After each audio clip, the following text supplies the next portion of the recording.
शांत पहाड़ों से घिरे साइलेंट वैली नाम के छोटे से शहर में एक रहस्यमयी बूढ़े व्यक्ति रहते थे, मिस्टर आर्लो, जो शहर के अकेले घड़ीसाज थे।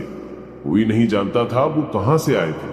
उनकी दुकान में हर तरह की घड़ियां थी, जो इतनी धीमी आवाज में चलती थीं जैसे कोई राज फुसफुस आ रही हो। लेकिन उनकी घड़ियों की एक अजीब बात थी, वो कभी गलत समय नहीं दिखाती थी। एक बरसाती शाम 15 साल की जिज्ञासु लड़की मायरा, जो अपनी कल्पना के लिए स्कूल में मशहूर थी, उनकी दुकान में आई।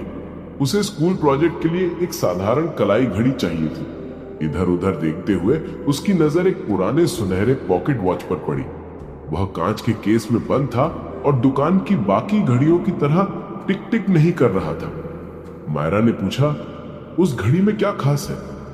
आर्लो की आंखों में एक अजीब चमक आई। वह घड़ी, उन्होंने धीरे से कहा, समय बताती नहीं, समय को नियंत्रित करती है। मायरा को लगा वो मजाक कर रहे हैं, लेकिन बूढ़े आदमी के चेहरे पर मुस्कान नहीं थी। अचानक दुकान हिलने लगी, जैसे अंदर ही कहीं बिजली गिरी हो। सुनहरी घड़ी तेज रोशनी में चमकने लगी और कांच का केस अपने आप खुल गया। घड़ी हवा में तैरती हुई सीधे मायरा के सामने आ गई। इसे पकड़ो, आर्लो फुसफुसाए। जैसे ही मायरा ने घड़ी को छुआ, उसके आसपास की दुनिया रुक गई। बारिश की बूंदें हवा में ही ठहर गई। घड़ियां चलना बंद हो गई, हवा तक बहना बंद हो गई। मायरा डर गई। क्या मैंने समय रोक दिया?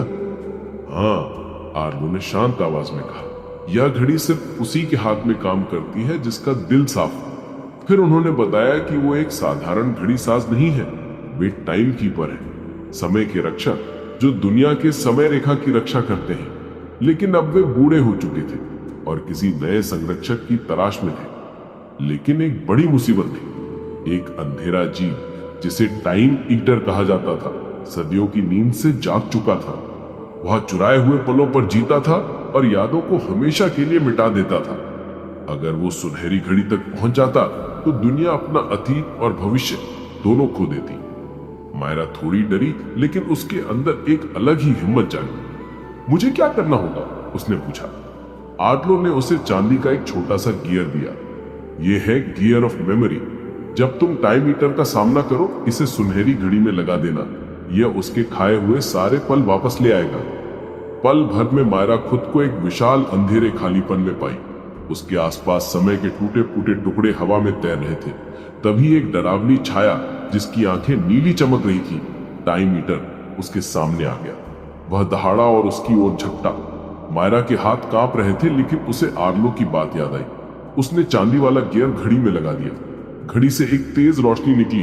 टाइम मीटर चीखा और वो रोशनी उसे खींचकर घड़ी के अंदर बंद कर दी, हमेशा के लिए।